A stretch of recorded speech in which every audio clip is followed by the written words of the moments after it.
Steve. Hey, how's it going, Keith? Doing good, Steve. How are you? I'm doing okay, man. All good, all good. Except his health, everything is going okay, Steve. I'm all good. Thank you. Good to So, hear. Steve, tonight is the night. Your new single was out a few months back. So, would you like to tell me a bit about the single and about the song? Yeah, so actually, being a Christian rock band, I was going through this class. It was called Rooted, that somebody put together. I don't remember the guy's name, but it's a popular thing that people do a couple times a year. They do at the church, and it's a 10-week program, and it's a very extensive look into the Bible and all kinds of stuff. And one of the chapters was on strongholds, and that basically the song came out of that. All some of the lyrics and stuff. I came out of that chapter. So yeah, it just when we recorded it, it sounded pretty cool. We really liked it, and it's been doing great. We've gotten a ton of radio play all over the world, and we've charted in many places, and it's gone number one Yeah, on several charts as well. amazing, amazing. Yeah. And you brought in Danny into the bass for this single. So, how did it all happen, and how did you guys got in touch with Danny? Danny's from Long Island, which is where I'm from in New York, and so we've run into the same circles before. We've recorded at some of the same studios, so we kind of knew each other. And then my producer was pretty good friends with him as well. And when we're getting ready to record it, he was like, "Hey, why don't you let's get Danny to do the bass on it." And I was like, "Yeah, that'd be really cool." And so he really liked the project, and he was like, "Yeah, let's do this." So, of course we did it remotely. He recorded it and then sent us the tracks, and then we stuck it in. So, yeah, it was really good. He's a great bassist. He's got a great feel. He was on tour with Queen for a while, and it has been in Blois the Cult for many, many years. Yeah, yeah, such a legend. Good, good, good, good. And rock and roll preaching, your new album. So, how's the work coming up, and do you have any planned release date for this upcoming album? There's no exact release date, but I'm probably gonna say probably within the next month. We just left Curtain Call Records. We had a deal with them for about 18 months. If anybody is watching this and they're thinking of getting involved with Curtain Call Records, just run as fast as you can. Yeah. Horrible, horrible label. They will tell you everything. They will promise you the moon, and they will give you absolutely nothing. We had a lot of issues with them. They did absolutely nothing for us. I mean, there was even a point where we were trying to get a hold of them, and they literally just completely ignored us for months and months and months. And they ignored our phone calls, they ignored our emails, they ignored our texts. And I actually put in writing, a complaint. My attorney told me just put it in writing, and I did, and I sent it to him, and they did not reply. They just completely ignored us again. So we're glad that we were out of that. So we're about to sign a new deal in the next couple weeks, and it's overseas, and they should be able to do a lot of good stuff for us. What we're going to do is we're going to put the two EPs together to make it like a full length record. So for all the people who have no idea who we are, it'll be new to them. So they're going to have, the first EP and the second EP will be together, and it'll be a full record. Yeah, and we've got some pretty cool stuff on there. We also have a ballad on there as well called How Will I Know? And it's about a single person who's wondering when God is going to send them their Eve, so to speak, you know, they're a special person. And it's a true, kind of a true story, you know. Wonderful, wonderful. And I know Word66 is a Christian rock band, and this particular compilation of these two EPs, does it have a core concept or a theme behind it? What do you mean? Like, was it based on certain circumstances, or how these all songs were written, or it's just diverse things that you just came up and started writing on? Yeah. Yeah, I had this calling, you know, a few years back, and I was completely out of religion, and actually, sorry about that. Actually, I had put my axe down really for a long time as well. I thought I was done. I didn't think I was going to even play anymore, and then I had this calling to do this project, that this was my purpose in life. We all have a purpose. Yes. And so my purpose is to spread the word through the music. So started writing the tracks. So the first EP came into fruition, and then a little bit later on, we recorded the second one, which is Rock and Roll Preaching. And then, like I said, I had this idea, and I ran it by the label and said, what do you think about us putting the two together? And they said it would definitely be a good idea. Instead of, you know, selling it as an EP, at least you have like a full record to sell. Amazing, amazing. And earlier this year, you put in the first single from this album, Ready to Rock, and also a supporting video to go along with it. Would you like to tell me a bit about the making of this video? Well, the first video for the record was actually just to show my love. And it's kind of a poppy rock tune. I call it a poppy worship tune. So the main reason why we put this on the record was we were hoping to get some cross play in the Christian contemporary market. I like to call it watered down rock, pretty much. If you ever listen to a Christian contemporary station, it's got some good music, you know, it's good rock, but it's very mellow. You know, it's not like you can really hear the guitars that well and stuff. So it's really mellow stuff. It's good, but it's mellow. So this song we were thinking would kind of cross over, and we were hoping to get some play in that market. If you want to get big in the industry, that's where you really need to get big in. Because if you turn on your radio, you know, there are stations that play that stuff. You know, there's no hard rock stuff in there. So, and they don't play anything that's hard rock. So we were hoping it would cross over. We had a few stations that put us in the rotation, but unfortunately, it wasn't really the big main stations. You know, there's a few stations that are worldwide and everywhere, all over the world. So yeah, we couldn't get in there. We tried. So good. And any plans to come up with another single or a video before the release of the album? Yeah, as a matter of fact, we just are working on the storyboard right now for the new single. So we should be shooting a video probably in the next week or two. The song is going to be called The Chosen One. It is about Jesus. It's a pretty cool tune. We're really excited about it.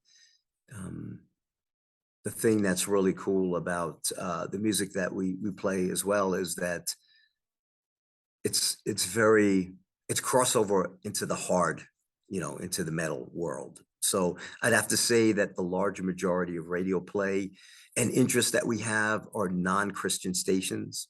Yeah. Because a lot of people, if they don't know that we're a Christian band, they'll just listen to it and go, "Hey, this is, you know, some good rock and roll," you know.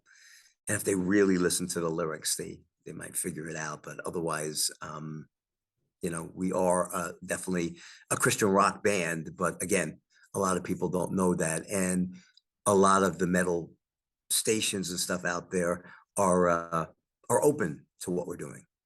Wonderful, wonderful. Yeah, And which is really cool.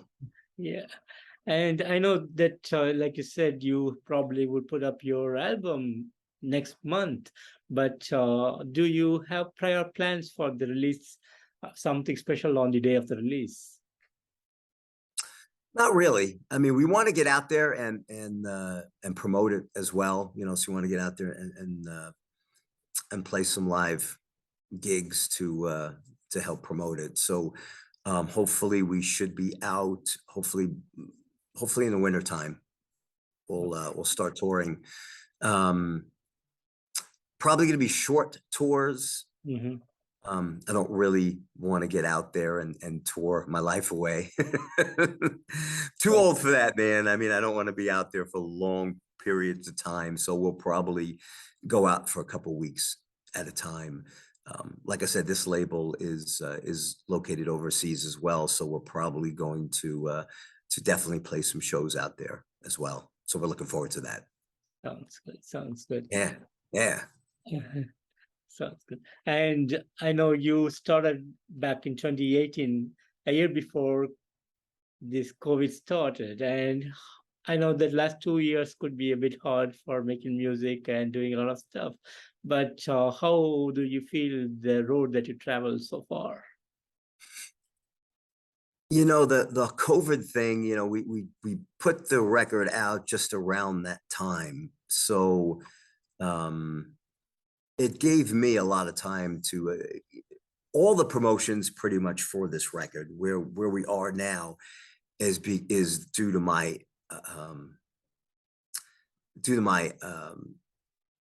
efforts, really. I mean, I played I should say I worked like almost 12 hours a day. You know, there's nothing else to do, you know, and you couldn't really go anywhere. So, I mean, I just spent like 10, 12 hours a day promoting and making contacts, you know, with all kinds of different places, and you as well. Yeah, it worked out really well. You know, people loved our music right from the start, which is a blessing. And it kind of showed us that this really was what we were supposed to do. This was our purpose. Wonderful, wonderful. Yeah. And any highlight moments that you want to share with me today? No, not really. I mean, a couple of things that people wouldn't know about the record is on the first one, we did a cover of Spirit in the Sky. And we actually had this gal, her name is Megan Ruger, who's actually, she was on season 6, I believe, of The Voice. And she lives here in Vegas, so that was pretty cool. Let's see. We almost had a female front person. We had this gal that we were really interested in, and she had a really cool voice. It was kind of she had one of those kind of raspy, cool voices, and it would have fit well with the music. And then it just wound up falling through. So we got Brian to do the vocals. And that's about it, man. I can't really think of anything too crazy. Sounds good. And Steve, what will be some of the upcoming plans for you? Well, like I said, we're doing this video hopefully in the next week or two. Should be pretty cool. I'm going to be playing like a savior. So we're looking forward to that. And then, like I said, we're going to sign with this new label, and they should hopefully they'll be promoting us properly and kind of get us to the next level. I want to go out and tour. I want to do some playing in some places, especially overseas would be really cool. I think we have a pretty good following out there, and then get back in the studio and record some more music. There's a ton of music that we have that I think is really cool and kind of different. Some things that people have said about us in reviews and things too is that we don't You know, our songs are different. You know, they're not all the same. It doesn't sound, you know, there's some bands out there that like will record a song and then all the rest of the stuff sounds like that song. Yeah, You know, it's just like they wrote one song and they made it into 50 songs. So everything is different. The new stuff that we will be recording is also different and really cool. And I'm looking forward to recording it and seeing what the people think about it. wonderful, wonderful. Yeah. And I know that your purpose is to spread the word of God through your music.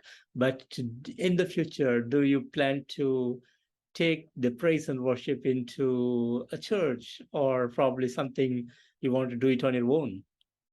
I really want to the first tour that we do. I would love it to be a church tour. You know, we could play all kinds of different churches because that's really where we need to be. Um, but I think a big reason why, you know, God chose us to do this is that, again, we are that crossover band that can reach the people who in that market as well. So um, there's probably a lot of people out there that need to hear the message. We always rock with a positive message, and we've always got something positive to say and a bit of a learning lesson. That's why the name rock and roll preaching came up with the record, because I kind of believe that we're rock and roll preachers. You know, that when we play our music, we're preaching the word. You know, and music is powerful. Exactly. So it's not, you know, of course we don't preach. We're not, you know, pastors, you know, preaching on a Sunday Yeah. morning. But what we do is we spread the word through the music.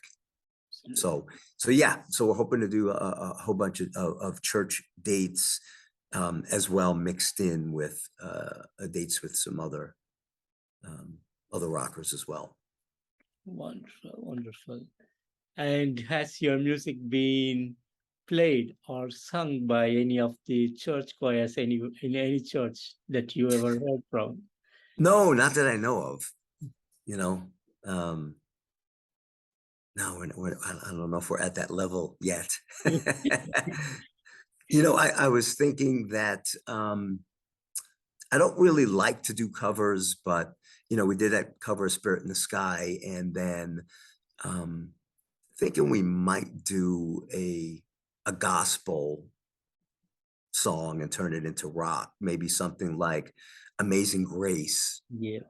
or something like that, where we'll really rock it out. And that's something we're talking about. We were talking at one point too of doing something, doing a Christmas song, but that didn't wind up happening. So maybe next year. Sounds good. Sounds good. Hmm. And Steve, what would be the biggest dream for you? The biggest what? Dream. Dream. I have a few. I really am hoping that the band is going to get big, you know, that we're going to be able to headline all over the world. And I want to donate a large amount of the money that I make, if we make any money, that is. One of my dreams is I'm a major doggy lover. I've got 3 dogs. You might have heard one barking in the Yeah. background a little while ago. Yeah. I got 3 big dogs, and I would like to open up a shelter or 2 Wonderful. Wonderful. and just save as many dogs as I can and give them a nice life while they're in the shelter waiting for their forever homes. One of my dogs that I just adopted, actually just around the COVID time, she was in a shelter for like 2 years, which is horrible. And she was actually on death row. She was about to be Oh, murdered. And this place here in they're called Snarl. they were notified that they had this really good dog that was about to be, murdered. And so they rescued the dog and fostered it for a week or two before I found her. So I am really proud of all of those shelters and the things that they do. There's another place called Vintage Pet Rescue out here, also in the States, and they specifically adopt and take care of all the old dogs and dogs that have issues, like dogs with 3 legs or dogs that are blind or stuff like that. And they take them in and they give them the best life that they can, and before it's their time. So and try to find them homes. So I'd like to do something like that. That's one of my dreams. Wonderful, wonderful, Steve. And Steve, finally, what would be the message that you want to give to the fans and people who are watching this around the world? We're, as I mentioned, we're a Christian rock band, but we're a crossover band. So we rock like all the other bands out there. So if you don't know we're a Christian band, you probably would just, enjoy our music. So please give us a listen if you have any hesitation to when you hear that we're a Christian rock band, don't go like, oh man, it's like, just check us out, and I think you'll like what we're doing. And like I said, in about a month, the new label should be putting out this record. It's called Rock and Roll Preaching. You can find us everywhere. We'll be they are going to be through Sony Orchard. And you can find us everywhere on Spotify and Deezer and Amazon and Apple and all those kind of places. Our website is TheWord66.com. So please feel free to check us out. Please like us and follow us on Twitter and Instagram and Facebook. And hopefully we'll see you soon at a concert hall near you. Wonderful, wonderful, Steve. And Steve, I want to thank you again for giving me this opportunity to have you on this interview. And thank you so much for all the wonderful things that you're doing through the music, spreading the word of God. Thank you so much for all that you do. And thanks so much for the amazing music that you've been putting up in the last couple of years. And we're all looking forward for the release of Rock and Roll Preaching and hope to see you soon, my friend. Thank you, Keith. I really appreciate it, my friend. Thanks for having me on again. And thank you for what you're doing as well, helping spread the word out there of good rock and roll. Absolutely, Steve. Thank you so much. And you have a good day, Steve. Take care of yourself. Bye. Thanks, my friend. Take care. Take care.